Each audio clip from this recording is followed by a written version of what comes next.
প্রিয় শিক্ষার্থী বন্ধুরা, আমরা এখন জানবো সর্বোত্তম সাশ্রয়ী পাওয়ার ফ্যাক্টরের মান বা সর্বোত্তম সাশ্রয়ী পাওয়ার ফ্যাক্টরের সমীকরণ। এই জিনিসটা কি? এটা হচ্ছে কোন পরিমাণ পাওয়ার ফ্যাক্টরে, অর্থাৎ কি পরিমাণ পাওয়ার ফ্যাক্টর থাকলে একটা প্রতিষ্ঠানের বাৎসরিকভাবে তার কি হবে, খরচের সাশ্রয় ঘটবে। সেটাই হচ্ছে আমার সর্বোত্তম বা সর্বোচ্চ সাশ্রয়ী পাওয়ার ফ্যাক্টরের মান। বোর্ডের দিকে চলো, একটা চিত্র এঁকেছি, একটু লক্ষ্য করি। এই চিত্রটাকে আমি জাস্ট এখানে একটা এইভাবে আঁকছি রাফ। এটা হচ্ছে একটা পাওয়ার ত্রিভুজ।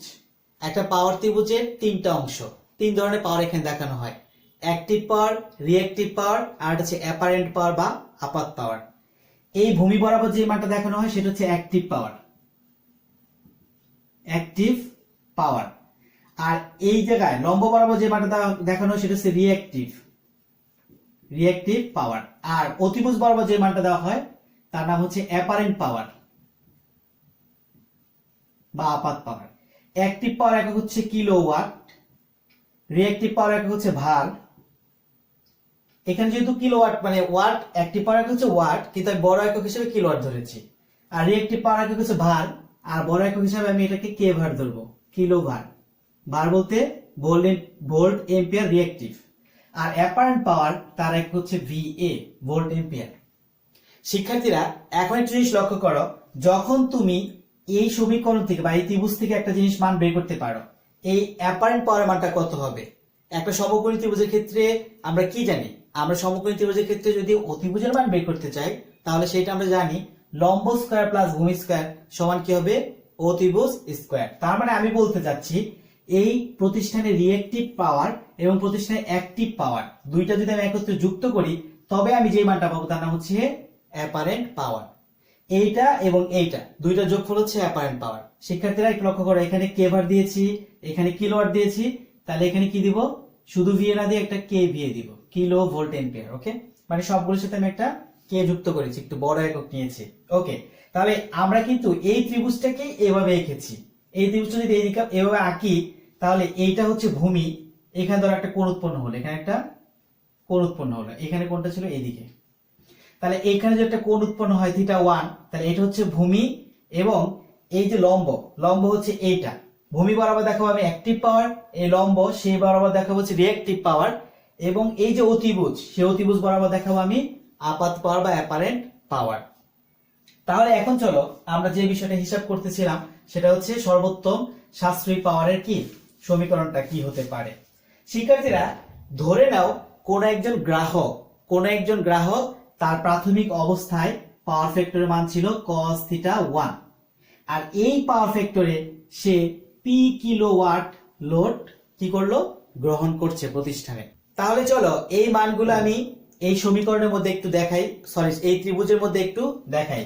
তাহলে এইটা ছিল অ্যাক্টিভ পাওয়ার, এই অ্যাক্টিভ পাওয়ারের মান হচ্ছে P কিলোওয়াট, অর্থাৎ এই গ্রাহক P কিলোওয়াট পাওয়ার গ্রহণ করছে কোন পাওয়ার ফ্যাক্টরে, cos θ1। তাহলে cos θ1 যদি হয়, এইটা আমি ধরলাম যে θ1, এটা হচ্ছে আমার θ1, তার মানে cos θ1 যখন থাকবে এটা হচ্ছে সেই পাওয়ার ফ্যাক্টর কোনটা আর কি। ওকে, cos θ1 এর জন্য আমার θ1, আমি যখন cos θ2 ধরবো তার জন্য θ2 ধরবো। আচ্ছা, এখন দেখো এইটা যদি P কিলোওয়াট হয় তাহলে এইটাকে কি বলবো, এখানে যে মানটা আছে তার নাম কি, কে ভার। কেন কে ভার? আমরা জানি যে লম্ব বরাবর কোন একটা পাওয়ার ত্রিভুজের লম্ব বরাবর থাকে কি, রিঅ্যাক্টিভ পাওয়ার, এবং তার একক কি, কে ভার। ওকে, এরপর আসো, আর এই যে অতিভুজ, সেই অতিভুজ বরাবর যে পাওয়ারটা থাকবে তার নামে আমি বলতে পারি কেভিএ। আর কেভিএ কিন্তু মূলত হচ্ছে প্রতিষ্ঠানের অ্যাক্টিভ এবং রিঅ্যাক্টিভ দুইটা পাওয়ারের যোগফলকৃত মানই হচ্ছে আমার কিন্তু কেভিএ। তাহলে এটা হচ্ছে কেভিএ1, কেভিএ। আচ্ছা, এইটুকু পদ রাখলাম। এখন লক্ষ্য করো যে এই পাওয়ার ফ্যাক্টর যেটা ছিল cos θ1, সেটাকে আমি আরো উন্নত করব। সেটাকে কোন একটা পাওয়ার ফ্যাক্টর শুদ্ধিকরণ যন্ত্র ব্যবহার করে অথবা পাওয়ার ফ্যাক্টর ইমপ্রুভমেন্ট ইনস্ট্রুমেন্ট ব্যবহার করে আমার যে বর্তমান পাওয়ার ফ্যাক্টর আছে প্রতিষ্ঠানে তার চেয়ে উন্নত করার চেষ্টা করছি। তখন কি হবে, আমি সেটা লিখি যে তখন মানটা দেখো cos θ2, নতুন যে পাওয়ার ফ্যাক্টর হবে উন্নীত পাওয়ার ফ্যাক্টর তার নাম cos θ2, এবং পাওয়ার কিন্তু আগেরটাই সে গ্রহণ করছিল। তখন দেখো এই থিটা 2 এর জন্য আরেকটা কোণ সৃষ্টি হবে। এই কোণটা কেমন হবে, এই কোণটা আমি এখানে চিত্রের মাধ্যমে একটু দেখাচ্ছি।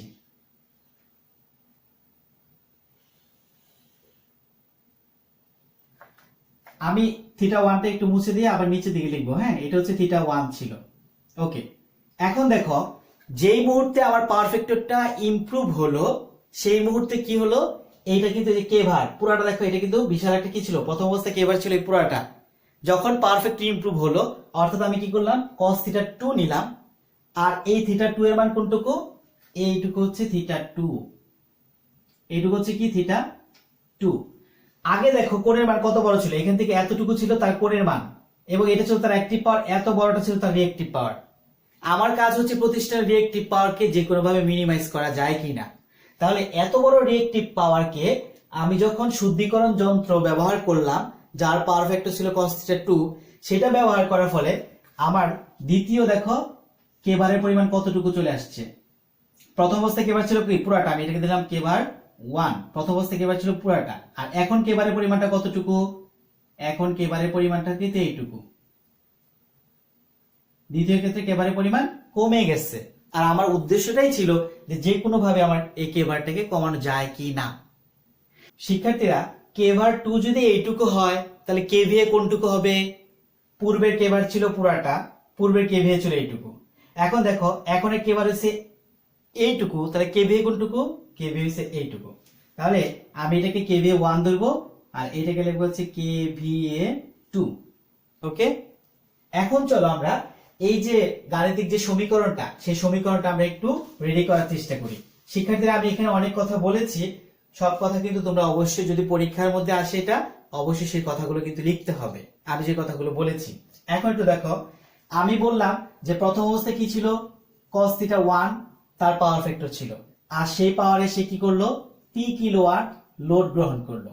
আচ্ছা, পি কিলোওয়াট লোড গ্রহণ করলে তার কি হবে, ওই প্রতিষ্ঠানে অ্যাক্টিভ পাওয়ার রিঅ্যাক্টিভ পাওয়ার দুইটাই থাকবে, এবং অ্যাক্টিভ এবং রিঅ্যাক্টিভ দুটো যুক্ত করলে কি মান পাবো, আমি কেভিএ মান পাবো, তাই তো। আচ্ছা, এখন আমি বলতেছি cos থিটা 1 পাওয়ার ফ্যাক্টরে পি কিলোওয়াট লোড সে যদি গ্রহণ করে, তবে তার বাৎসরিক যে কেভিএ তার পরিমাণ, তার জন্য যে টাকা লাগবে তার নাম দিলাম হচ্ছে x টাকা। আমি কি বললাম কথাটা হচ্ছে cos থিটা 1 পাওয়ার ফ্যাক্টরে পি কিলোওয়াট লোড গ্রহণ করছে ওই প্রতিষ্ঠান, এবং পি কিলোওয়াট লোড মানে কি অ্যাক্টিভ পাওয়ার।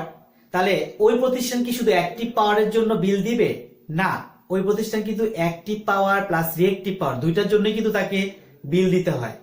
তাহলে অ্যাক্টিভ পাওয়ার আমি একটু গ্রহণ করলাম, কিন্তু আমার রিঅ্যাক্টিভ পাওয়ার এটা কিন্তু প্রতিষ্ঠানে তৈরি হলো কিসের জন্য, কারণ প্রতিষ্ঠানের লোড গুলো ম্যাক্সিমাম কি থাকে, ইন্ডাকটিভ লোড, তার জন্য আমার কিন্তু রিঅ্যাক্টিভ পাওয়ারটা তৈরি হয়।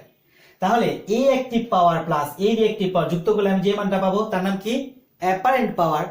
আর অ্যাপারেন্ট পাওয়ারকে আমি এখানে কি দ্বারা প্রকাশ করেছি, কেভিএ দ্বারা। তার মানে হচ্ছে আমাকে পি কিলোওয়াট লোড গ্রহণ করা মানেই যে পি কিলোওয়াটের জন্য আমাকে খরচ দিতে হচ্ছে এরকমটা না, আমাকে দিতে হচ্ছে অ্যাপারেন্ট পাওয়ারের জন্য আমার খরচটা কিন্তু দিতে হবে। সেক্ষেত্রে অ্যাক্টিভ পাওয়ার রিঅ্যাক্টিভ পাওয়ার যোগফল অবস্থায় থাকবে অ্যাপারেন্ট পাওয়ার। এখন আমি বললাম যে cos থিটা 1 পাওয়ার ফ্যাক্টরে কি পি কিলোওয়াট লোড যখন গ্রহণ করছে তখন তার কেভিএ এর মান কত ছিল, কেভিএ 1, তাই তো। আচ্ছা, কেভিএ ধরলাম, তাহলে এই কেভিএ এর জন্য তার টাকা দিতে হতো কত, x টাকা, অর্থাৎ তার বাৎসরিক খরচ কত টাকা, x টাকা। এবার শিক্ষার্থীরা লক্ষ্য করো, যখন আমার পাওয়ার ফ্যাক্টর cos থিটা 1 ছিল তখন কিন্তু আমার খরচ বেশি, তাই আমি চেষ্টা করলাম যে এখানে একটা পাওয়ার শুদ্ধিকরণ যন্ত্র ব্যবহার করব, যার বিধায় কি হয়, আমার এই পাওয়ার ফ্যাক্টরটা ইমপ্রুভ হয়। তাহলে সেই যে পাওয়ার ফ্যাক্টর ইমপ্রুভ হলো সেটা কি কত ছিল আমরা ধরেছিলাম, মনে আছে, সেটা ছিল পাওয়ার ফ্যাক্টর যখন ইমপ্রুভ হলো তখন তার পাওয়ার ফ্যাক্টরের মান কিন্তু cos থিটা 2, এবং তার পাওয়ার কিন্তু তখন সে পি কিলোওয়াট পাওয়ারই গ্রহণ করছে। ওকে, আচ্ছা, তখন কি, তখন পাওয়ার ফ্যাক্টর যে ইমপ্রুভমেন্ট করার জন্য যে যন্ত্র, সেটা দ্বারা কি ইমপ্রুভ করা হয়, কোন পাওয়ারটাকে ইমপ্রুভ করা হয়, সেই পাওয়ারটাকে সেটা দ্বারা এই যে কে ভারের পরিমাণটা কিন্তু আমার ইমপ্রুভ করা হয়, মানে কে ভারের পরিমাণটা অর্থাৎ রিঅ্যাক্টিভ পাওয়ার মানটা কমিয়ে ফেলা হয়, তাই তো। মুহূর্তে আমি পাওয়ার ফ্যাক্টর cos থিটা 2 তে উন্নীত করলাম, আমার পাওয়ার গ্রহণের পরিমাণ কিন্তু পি কিলোওয়াটই ছিল। তখন আমার যে পাওয়ারটা যার জন্য আমার টাকা খরচ করতে হবে সেটা হচ্ছে কে ভারের জন্য, কারণ পাওয়ার ফ্যাক্টর যখন ইমপ্রুভ করি পাওয়ার ফ্যাক্টর শুদ্ধিকরণ যন্ত্র সেটা কাজটা কি করে, কে ভারের পরিমাণটা কি করে কমিয়ে দেয়, তাই তো? আচ্ছা, তাহলে এই পাওয়ার ফ্যাক্টর ইমপ্রুভ করার জন্য আমার যে খরচ হয়েছে বা সেই খরচটাকে আমি বলবো হচ্ছে কে বারের জন্য আমার যে খরচটা হয়েছে। তার মানে আমি লিখতে পারি কে ভার সমান হচ্ছে ওয়াই টাকা। এই কথাটা কি বোঝাচ্ছে, আমি যখন power factor cos theta improve করলাম তখন আমার রিঅ্যাক্টিভ পাওয়ারের জন্য যে খরচটা হবে বাৎসরিক খরচ তার পরিমাণ আমি কত লিখলাম, ওয়াই টাকা। তাহলে ইন শর্টে একটা কথা মনে রাখবে, আমার বাৎসরিক কেভিএ চার্জ হচ্ছে এত টাকা এবং বাৎসরিক কে ভার চার্জ হচ্ছে ওয়াই টাকা। এই ত্রিভুজটাকে আমি একটু নামকরণ করি, ধরলাম এটা হচ্ছে ও এম এন এবং এই যে বিন্দুটা তার নাম হচ্ছে কিউ বিন্দু।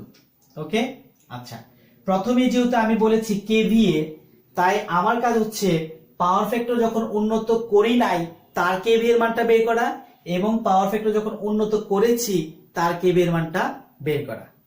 এখন আমি কেভিএ এর মানটা অর্থাৎ প্রাথমিক অবস্থায় এবং পাওয়ার শুদ্ধিকরণ করার পর কেভিএ 1 এবং কেভিএ 2 এই দুইটার মানটা আমি কি করব, বের করব। কেভিএ 1 হচ্ছে প্রাথমিক অবস্থায় যখন আমি পাওয়ার শুদ্ধিকরণ করি নাই, আমার নরমাল একটা পাওয়ার ফ্যাক্টরে আমার প্রতিষ্ঠানে লোড চলতেছিল, সেটা কেভিএ 1।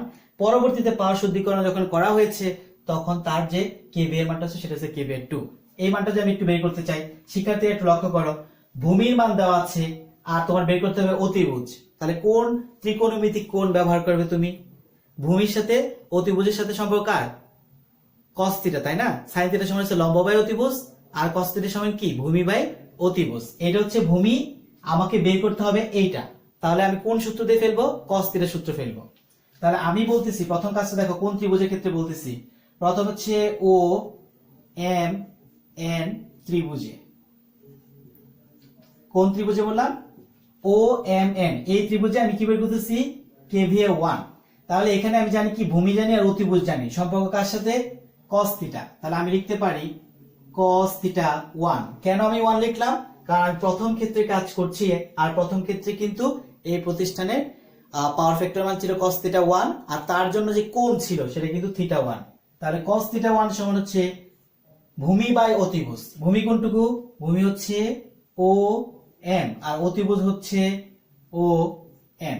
ওকে, আচ্ছা, এখন দেখো এখান থেকে আমি যদি মানগুলো বসিয়ে দিই, cos theta 1 equals to O M, তার মান কত, পি কিলোওয়াট, আর এটা হচ্ছে ও এন এর মানটা কত, কেভিএ 1।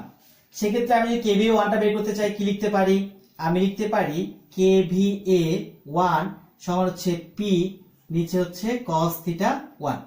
এটাকে আরেকটু যদি লিখতে চাই আমি লিখতে পারি P into 1 by cos theta 1। আমি যদি এটাকে আরো লিখি 1 বাই cos থিটা সমান কত, sec থিটা। তাহলে আমি লিখতে পারি এটাকে sec থিটা 1 আর পিটা কিন্তু সামনেই ছিল। তার মানে আমি বলতে পারি কেভিএ 1 সমান হচ্ছে পি sec থিটা 1। এখন আমি বের করব হচ্ছে দ্বিতীয় ক্ষেত্রে অর্থাৎ কেভিএ 2 এর মানটা কত। কেভিএ 2 এর মানটা যদি আমি বের করতে চাই শিক্ষার্থীরা, আমরা কিন্তু একটা জিনিস দেখছি, ত্রিভুজটা কিন্তু আর আগের মতো নেই। ত্রিভুজটা এখন কি হলো, দ্বিতীয় ত্রিভুজ হচ্ছে ও এম কিউ। তাহলে আমি লিখছি হচ্ছে ও এম কিউ ত্রিভুজে দ্বিতীয় ক্ষেত্রে হচ্ছে থিটা 2, তাই আবার মানটা হবে cos থিটা 2। এটা সূত্র কি, ভূমি বাই অতিভুজ। ভূমি কোনটুকু, ভূমি হচ্ছে ও এম cos থিটা 2, ও এম এর মান হচ্ছে পি আর এখানে ও কিউ যে তার মান হচ্ছে কেভিএ 2, কেভিএ 2। এখান থেকে আমি যদি কেভিএ 2 এর মানটা বের করতে চাই, কেভিএ 2 কে নিয়ে আসবো এখানে আর পি এর নিচে নিব cos থিটা 2 কে। তাহলে আমি পি যদি আলাদা রাখি 1 by cos theta 2 equals to লিখতে পারি পি আর 1 বাই cos সমান হচ্ছে sec, যেহেতু থিটা 2 এখানে তাই এটা হচ্ছে থিটা 2। তাহলে দেখো প্রথম অবস্থায় আমি যে পাওয়ার ফ্যাক্টর বের করলাম এবং দ্বিতীয় অবস্থায় পাওয়ার ফ্যাক্টর না, প্রথম অবস্থায় আমি কেভিএ 1 এর যেটা বের করলাম এবং দ্বিতীয় অবস্থায় আরো একটা কেভিএ 2 বের করলাম, তাই তো?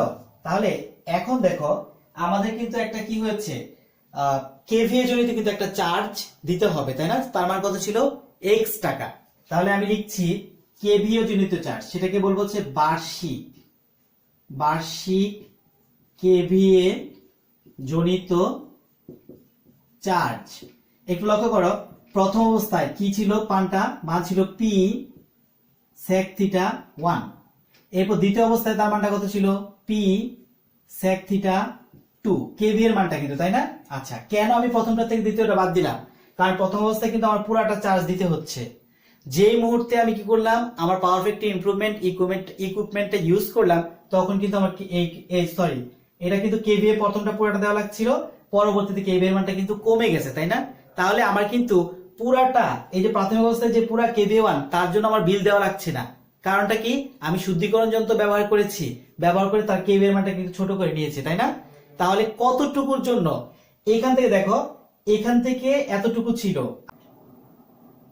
শিক্ষার্থীরা এবার একটু লক্ষ্য করো, আমার বার্ষিক কেভিএ কিন্তু সেভিংস হয়েছে। কতটুকু সেভিং একটু লক্ষ্য করি। আমি লিখছি বার্ষিক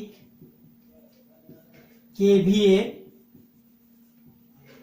সেভিংস এর মূল্য বা দাম। একটু লক্ষ্য করো, প্রথম অবস্থায় কেভিএ ছিল, আমি এখানে লিখবো হচ্ছে কেভিএ 1, কেভিএ 1 ছিল। দ্বিতীয় অবস্থায় তার মান কত হলো? কেভিএ 2। তার মানে হচ্ছে এইটুকুর পরিবর্তে কিন্তু এইটুকুর জন্য কিন্তু আমার সেভিংস হয়েছে, তাই না? প্রথম অবস্থায় আমার বিশাল কেভিএ ছিল, পরবর্তী অবস্থায় কিন্তু কেভিএ এর মানটা কমে গেছে। তাই কতটুকু কমছে সেটুকু আমার জন্য সেভিংস। আর সেভিংস এর জন্য মূলত আমি কতটুকু চার্জ দিচ্ছি, আমি এখানে মূল্য লিখেছি, শব্দটা আসলে এখানে চার্জ লিখলে সুন্দর হয়। তাহলে কেভিএ এইটুকুর মান বসাও। কেভিএ 1 এর মান পেয়েছিলে পি sec থিটা 1, আর কেভিএ 2 এর জন্য মান পেয়েছিলে পি sec থিটা 2। এখান থেকে পি একটা কমন নিলে কি পাবে? আপাতত আমি কমন নিচ্ছি না। এখন আমি যেহেতু বলছি সেভিং চার্জ, আমি কি ধরেছিলাম? কেভিএ চার্জের পরিমাণ কত ধরেছিলাম প্রথম অবস্থায়? x টাকা। তাহলে আমি এইটুকুর সাথে কি দিব? টাকার মানটা লিখে দিব। তাহলে এইটুকু যখন লিখলাম পুরোটা, তার সাথে কি দেব? টাকা। টাকার পরিমাণ কত ছিল? x টাকা।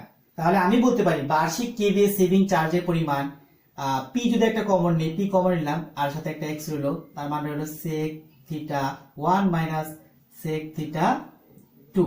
এটা কিন্তু আমার বার্ষিক কেভিএ জনিত সেভিংস, যে সেই সেভিংস এর মূল্য কিন্তু এইটুকু। এবার আমরা বের করব বার্ষিক যে কেভার, তার সেভিংসটা কত এবং সেই সেভিংস জনিত চার্জটা কত। সেটা বের করতে হলে আমাকে প্রথম অবস্থায় কেভারের মান বের করতে হবে, তারপর যখন পাওয়ার ফ্যাক্টর ইমপ্রুভ হলো তখন কেভার কত ছিল সেটা বের করতে হবে, তারপর দুইটার কি করতে হবে? বিয়োগ ফল বের করে আমার বার্ষিক সেভিংসটা কত, কেভার জনিত সেভিংসটা কত সেটা বের করতে হবে। আচ্ছা, প্রথমে আসো, এখন আমি বের করবো হচ্ছে, আমার দেওয়া আছে ভূমি, আমি বের করবো হচ্ছে লম্ব। তাহলে ভূমি এবং লম্বের সাথে কোন ত্রিভুজের সম্পর্ক? tan এর, তাই না? এই যে ভূমি আর হচ্ছে লম্ব, এর সাথে ত্রিকোণমিতিক যে কোণ, তার সাথে tan এর কিন্তু একটা সম্পর্ক আছে। কোন ত্রিভুজের ক্ষেত্রে আমি আলোচনা করছি? আমি প্রথম অবস্থায় ও এম এন ত্রিভুজের ক্ষেত্রে আমি কল্পনা করব। ও এম এন ত্রিভুজে আমি হচ্ছে সম্পর্ক কার সাথে করছি? ভূমির সাথে লম্বের। তাহলে tan থিটা দিয়ে করব। প্রথম অবস্থায় কিন্তু আমার কোণের মান ছিল থিটা 1, tan থিটা সমান হচ্ছে লম্ব বাই ভূমি। লম্ব কত? লম্ব হচ্ছে এম কিউ, এটা হচ্ছে লম্ব, সরি আমার লম্ব কিন্তু পুরাটা, তাই না? তাহলে লম্ব হচ্ছে এম এন। তাহলে tan থিটা 1 সমান লম্ব বাই ভূমি। লম্ব এখানে কি আছে? লম্ব হচ্ছে পুরাটা, সেটা হচ্ছে এম এন। আর ভূমি কতটুকু? ভূমি হচ্ছে ও এম। এখন মানগুলো একটু বসাও।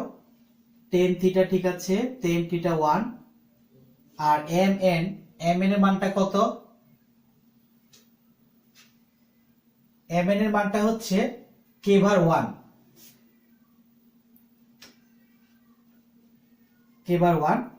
আর ও এম এর মানটা কত? পি।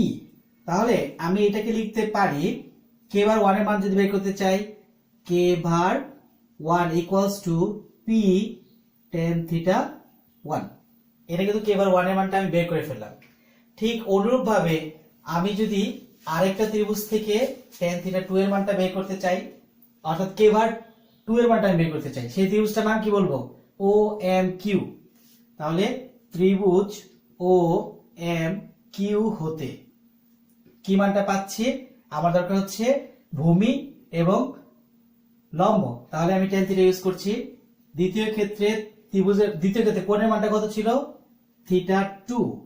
তাহলে এটা লম্ব এই ভূমি, এইটা লম্ব হচ্ছে কত? লক্ষ্য করো, এটা লম্ব কিন্তু এম কিউ, লম্ব হচ্ছে এম কিউ, আর ভূমিটা কত, ভূমি হচ্ছে ও এম। এখন আমি মান বসাতে পারি, tan থিটা 2 ঠিকই রাখলাম। এখন এম কিউ তার মানটা হচ্ছে কে ভার 2, কে ভার 2, আর ও এম এর মান কত, পি। এখন এখান থেকে আমি কে ভার 2 এর মানটা বের করে ফেলবো, কে ভার 2 সমান পি ইন্টু tan থিটা 2। এইটুকু মতো ক্লিয়ার।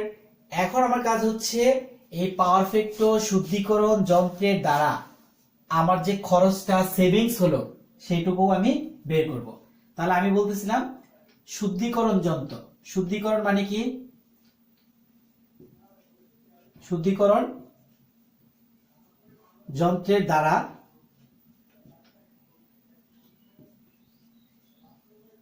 সেভিং কে ভার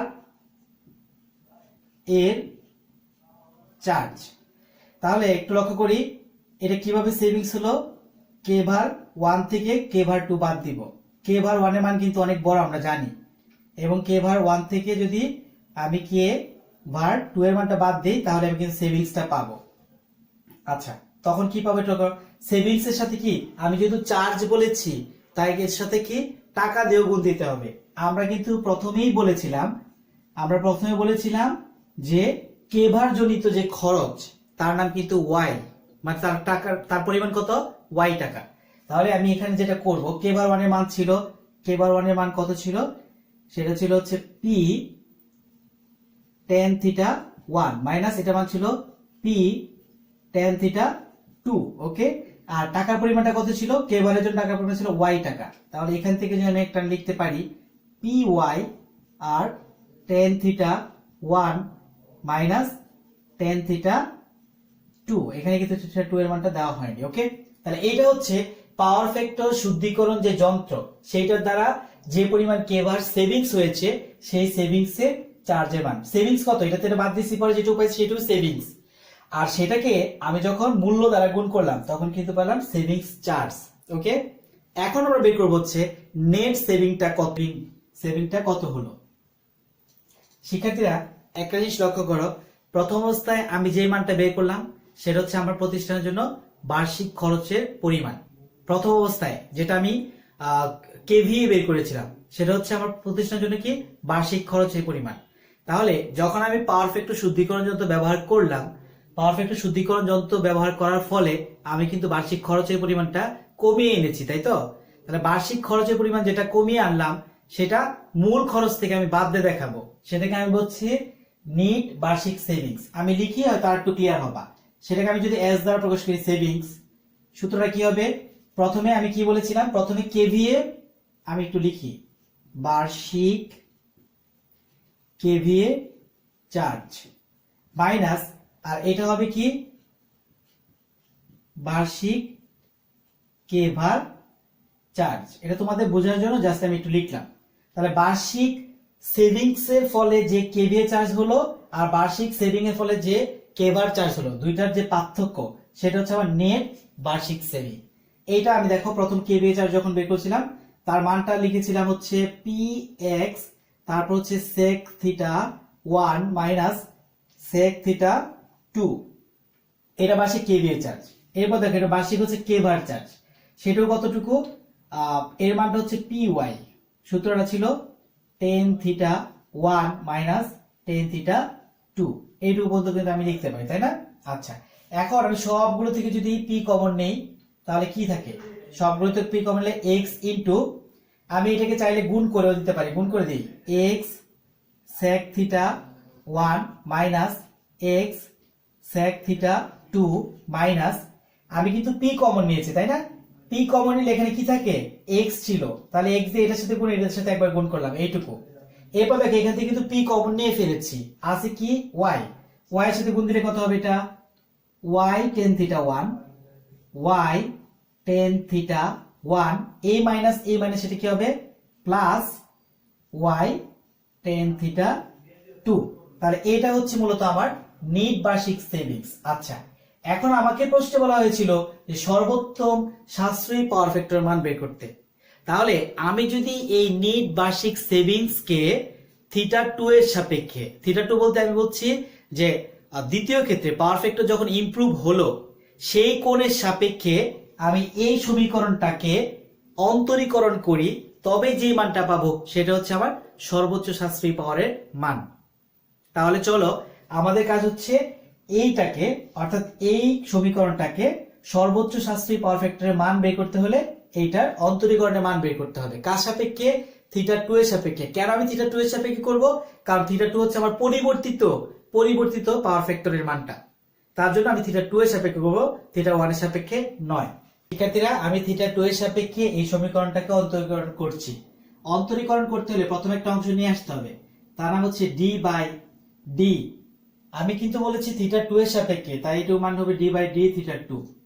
তাহলে এই যে একটা অংশ, প্রথম অংশ তাকে এস, পরের অংশ যাও, পরেরটা কি করছি আবার টোটাল টুকু, এটাও লিখবো ডি বাই ডি থিটা 2, আর টোটাল মানটুকু লিখছি p into x sec theta 1 minus x sec theta 2 minus y tan theta 1 plus tan theta 2। Okay, আচ্ছা এইটুকু হচ্ছে জাস্ট অন্তরীকরণ এখনো করি নাই, আমি অন্তরীকরণের যে অপারেটর সেটা এনে এখানে রাখলাম। ওকে, তারপর লক্ষ্য করো এটা যদি অন্তরীকরণ করে লিখবো হচ্ছে ডিএস নিচে ডি থিটা 2। এখানে আসো তুমি এখানে কিন্তু একটা পি আছে তাই না, এই পিটা কিন্তু আমি সবার চেয়ে কমন নিয়ে ফেলছি, তাহলে পিটা কাজ নেই, পি কে আমি এই পাশে রাখলাম। পি কে এই পাশে রাখার পরে আর বাদ বাকিটুকুকে অন্তরীকরণ করব। তাহলে যেখানে থিটা 2 থাকবে সেটাকে আমি অন্তরীকরণ করব, আর যেখানে থিটা 2 থাকবে না তাকে আমি তার মানটা কি দিব? শূন্য দিব। কারণ আমি যার সাপেক্ষে অন্তরীকরণ করি সে যদি ওখানে না থাকে তাহলে তার ভ্যালু আমার কাছে কি নাই। অর্থাৎ আমি অন্তরীকরণ করছি কিসের জন্য? থিটা 2 এর সাপেক্ষে, কিন্তু এখানে থিটা 2 থাকবে না, তাকে আমি গ্রহণ করব না। কারণ ধরো তুমি একটা কোনো একটা বিয়েতে বেড়াতে গেছো, সেখানে মনে করো তোমার বরযাত্রী হয়ে তুমি বরযাত্রী পক্ষ হয়ে তুমি সেখানে গেলে, এখন সেখানে যদি বরযাত্রী না আসে অন্যরা আসে তাহলে কি খাবার খেতে দিবে? কখনোই না, তাই না? তার মানে হচ্ছে যার সাপেক্ষে করছো, মানে যার বিয়ে, তোমরা কিন্তু অবশ্যই তাকে সেখানে নিয়ে উপস্থিত হতে হবে, তবেই কিন্তু তোমরা কি বিয়ের দাওয়াত খেতে পারবে। ওকে, তাহলে চলো আমরা যে কথাটা বলছিলাম যে এখানে থিটা 2 তার সাপেক্ষে করছি, যেখানে আমরা থিটা 2 দেখবো তাকে আমরা অন্তরীকরণ করব, আর যাকে থিটা 2 পাবো না তার কাছে তাকে আমি ডাইরেক্ট শূন্য বানিয়ে দেবো। ওকে, লক্ষ্য করো এখানে এটার সাথে থিটা 1 আছে, কত আছে? থিটা 1। কাজ করছি কার সাপেক্ষে? থিটা 2, তাই ওকে আমার পছন্দ হয়নি, মান কি দিব? 0। এটা মানে হচ্ছে 0 মাইনাস এখানে কিন্তু অলরেডি আমার পছন্দের একটা মানুষ আছে তাই না, আমি থিটা 2 কে কল্পনা করছি আর এখানেও থিটা 2 আছে, তবে কিন্তু আমি একে গ্রহণ করব। আচ্ছা প্রথমে আসো, এই x রইল। এখন sec থিটা 2 এর একটা ফর্মুলা আছে, দেখো একটু আমরা যদি বলি d by dx sec x, এটা কিন্তু অন্তরীকরণের ফর্মুলা, কেমন? আচ্ছা, তাহলে এই অন্তরীকরণের ফর্মুলার মধ্যে sec x এর সূত্র হচ্ছে sec x tan x। কি বুঝলাম? d বাই dx এ অর্থাৎ অন্তরীকরণ যদি আমি sec x কে করি তার মান পাবো sec x tan x। ওকে, আরেকটা জিনিস আমরা একটু দেখি, d বাই dx যদি এখানে শুধু একটা tan x থাকে তাহলে তার অন্তরীকরণ কি হবে? তাহলে তার অন্তরীকরণ হবে sec স্কয়ার x। তাহলে d বাই dx এর অন্তরীকরণ হচ্ছে d বাই dx, এটা হচ্ছে sec x, তার মান হবে কত? sec x tan x। আর যদি d by dx tan x থাকে তার মান হচ্ছে শুধুমাত্র sec স্কয়ার x। আমি এখানে থিটা ব্যবহার করেছি, শিক্ষার্থী লক্ষ্য করো তোমার এখানে যে মান থাকবে তুমি সেই মান দিবে। এখানে আমার x ছিল তাই আমি x ব্যবহার করেছি, এখানে দেখো আমি x এর সাপেক্ষে কাজ করেছি তাই x, তাই এখানে x এখানে x। কিন্তু আমি যে এই সমীকরণটা করছি সেখানে কিন্তু x নাই, সেখানে কি আছে? থিটা, তাই আমি কিন্তু সব জায়গায় থিটা ইউজ করব। আসো তাহলে দেখো sec থিটা 2 এর অন্তরীকরণ যদি করি তার মানটা কি হবে? তার মানে আমি বলছি এখানে একটু রাফ করি d বাই d থিটা 2, তার সাথে এখন কাকে অন্তরীকরণ করছি? sec theta 2। তাহলে এই সূত্র অনুসারে তার মান আসবে কি? তার মানটা যা আসবে আমি এখানে একদম ডাইরেক্ট লিখে দিচ্ছি, আর ওইটুকু করলাম না। তার মানটা আসবে হচ্ছে sec থিটা 2 এবং tan থিটা 2। ওকে, প্রথমে থাকবে sec, পরে থাকবে tan, তাহলে sec tan আর যে থিটা ছিল ওটা। ওকে, তারপরে আসো a মাইনাস আবার এখানে থিটা 1, কাজ করছি কার সাপেক্ষে? থিটা 2 এর সাপেক্ষে, তাহলে এইটুকুর ভ্যালু আমার কাছে নাই, মান কত? 0। এরপর আসো কি চিহ্ন আছে? প্লাস চিহ্ন। আচ্ছা, আবার d বাই d থিটা দিয়ে এখানে থিটা 2 আছে, এখানে থিটা 2 আছে, এবার কিন্তু আমি আশ্বস্ত, অ্যাট লিস্ট তাকে আমি অন্তরীকরণ করতে পারবো। অন্তরীকরণ মানে হচ্ছে ডিফারেন্সিয়েশন করতে পারবো। এখন বলো যে D by D X tan X, তার সূত্র কি? Sec square X. এখানে এক্স এর সাপেক্ষে করেছো, এখানে এক্স ছিল তাই তুমি এক্স দিয়েছো, কিন্তু আমি করছি কার সাপেক্ষে বলো? থিটা টু এর সাপেক্ষে করছি। এখানে কি আছে? থিটা টু আছে, তাহলে আমি এটাকে লিখবো হচ্ছে সেক স্কোয়ার থিটা টু। তাহলে এইটুকু হচ্ছে আমার এই লাইনের অন্তরীকরণের মান। আর এই যে সাইড নোট গুলো আমি লিখলাম সেগুলো তোমরা কিন্তু খাতায় অবশ্যই নোট করে রেখো, তোমার প্রয়োজন পড়তে পারে। ওকে, আচ্ছা, তাহলে আমি পরের স্টেজে চলে যাচ্ছি। পরের স্টেজ কি হবে একটু লক্ষ্য করো।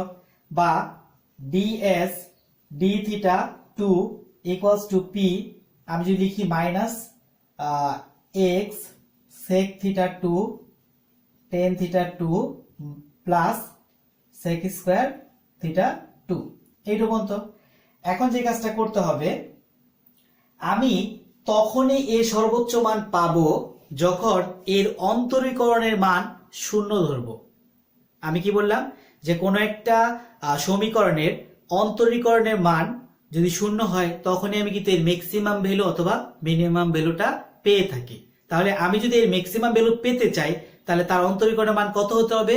শূন্য হতে হবে। তাহলে একটু লক্ষ্য করো, এইটা ছিল তার অন্তরীকরণ, এইটুকুর মান আমি শূন্য বসিয়ে দিলাম। এরপর কি আছে? পি, এটা সাজিয়ে লিখলে আমি সাজিয়ে লিখতে পারি, এটা আগে লিখতে পারি sec square theta two minus X. তারপর হচ্ছে শিক্ষার্থীরা এখানে কিন্তু একটা ওয়াই মিসিং আছে, এখানে যদি ওয়াই থাকে এখানে কি একটা ওয়াই হবে, কারণ ওয়াই কিন্তু দুইটার সাথে কি অবস্থায় ছিল? গুণ অবস্থায় ছিল। তাহলে ওয়াই ওখানে মিসিং মানে ওয়াইটা এখানে মিসিং, তার মানে হচ্ছে এখানে একটা ওয়াই থাকবে, এখানে একটা ওয়াই থাকবে। তাহলে লক্ষ্য করো এইটুকুর মান কিন্তু শূন্য, এই শূন্য। P minus x sec theta two, এরপর আছে হচ্ছে tan theta two plus Y sec square theta two. এখন এই যে পি, পি কিন্তু শূন্যের নিচে নিয়ে আসলে কি হবে? তার মান শূন্য হবে। তাহলে আমি এর পরের লাইনটা যদি লিখতে পারি minus x sec theta two tan theta two এ প্লাস এখানে হচ্ছে ওয়াই সেক স্কোয়ার থিটা সমান কত? শূন্য। সেক স্কোয়ার থিটা কি হবে? টু হবে। ওকে, আচ্ছা, এরপর দেখো এইটুকু মাইনাস না, আমি যদি এইটুকুকে ওই পাশে নিয়ে নিই তাহলে আমার মানটা কি দাঁড়াচ্ছে? এইটুকুকে আমি এখানে রাখবো, ওইটুকুকে ওই পাশে মাইনাস করে নিয়ে নিব। তার মানে minus x sec theta two tan theta two equals to minus Y sec square theta two. এখন দেখো দুই পাশে মাইনাস আছে, বাদ দিয়ে দিলাম, দুই পাশ থেকে মাইনাস বাদ। এখন দেখো এখানে একটা সেক থিটা আছে, এখানে সেক স্কোয়ার থিটা আছে, তাহলে একটা যদি বাদ দিয়ে দাও তাহলে মানটা কত পাচ্ছ? এক্স টেন থিটা টু, এখানে থিটা টু, আর ওখানে থাকবে শুধুমাত্র ওয়াই সেক থিটা টু। স্কোয়ারটা কিন্তু কাটা গেছে, কেন? এখান থেকে একটা বাদ গেছে, তাই কিন্তু ওইখান থেকে আমি একটা মান বাদ দিয়েছি। ওকে, এখন আসো আমি যদি এই মানটাকে একদম টেনে উপরের দিকে নিয়ে আসি, যেহেতু আমার ওখানে জায়গা হচ্ছে না, তাহলে আমার মানটা কি দাঁড়াচ্ছে? এখান থেকে আমি লিখতে পারি, এইটুকুকে আমি যদি লিখি বা টেন থিটা টু সমান ওয়াই বাই এক্স, আর এখানে আছে কত? Sec theta two. এরপর লক্ষ্য করো একে আমি এই পাশে নিয়ে আসবো, আমি হচ্ছে টেন থিটা টু নিচে নিয়ে আসলাম কত? সেক থিটা টু, আর ওখানে আছে ওয়াই বাই কত আছে? এক্স। এরপরের লাইন আমি যদি টেন কে ভাঙিয়ে তা লিখতে পারবো হচ্ছে সাইন থিটা বাই কত? কস থিটা। আর যদি তুমি সেক থিটাকে ভাঙো তাহলে তার মানটা কি লিখতে পারবা? ওয়ান বাই কস থিটা সমান কত? Y by x. তার মানে আমি টেন কে ভেঙেছি sine theta by cos theta, আর সেক কে ভেঙেছি ওয়ান বাই কস থিটা। তাহলে আমি যদি দুই পাশ থেকে কস থিটা বাদ দিই তাহলে যে মানটা আমার থাকবে, মানটা থাকবে হচ্ছে সাইন থিটা টু সমান হচ্ছে ওয়াই বাই এক্স। এখন আমি দুই পক্ষকে বর্গ করব, বর্গ করলে কি হবে? এটা সাইন স্কোয়ার থিটা টু সমান হচ্ছে Y by x whole square. দুই পক্ষকে আমি কি করছি? উভয় পক্ষকে বর্গ করি। ওকে, আচ্ছা, তাহলে এখানে লক্ষ্য করো আমরা জানি সাইন স্কোয়ার থিটা হচ্ছে ওয়ান মাইনাস কত? Cause square theta. কিভাবে এই মানটা আমরা জানি? সাইন স্কয়ার থিটা সমান 1 মাইনাস কস স্কয়ার থিটা কিভাবে জানি? আমরা জানি একটা সূত্র, দেখো আমরা জানি sine square theta plus cos square theta সমান কত? 1। এখান থেকে আমি সাইন স্কয়ার থিটা মানটা বের করতে চাই, আমি লিখব সাইন স্কয়ার থিটা সমান হচ্ছে 1 মাইনাস কজ স্কোয়ার থিটা। তাহলে সাইন স্কোয়ার থিটার পরিবর্তে আমি কি লিখতে পারি 1 মাইনাস কজ স্কোয়ার থিটা। এখন একটু দেখো আমার এখানে সাইন স্কোয়ার থিটা আছে না, তার পরিবর্তে লিখলাম হচ্ছে 1 মাইনাস কজ স্কোয়ার থিটা। এখানে থিটা 2 ছিল, তাই আমি এখানে থিটা 2 এর মান দিলাম। কেমন?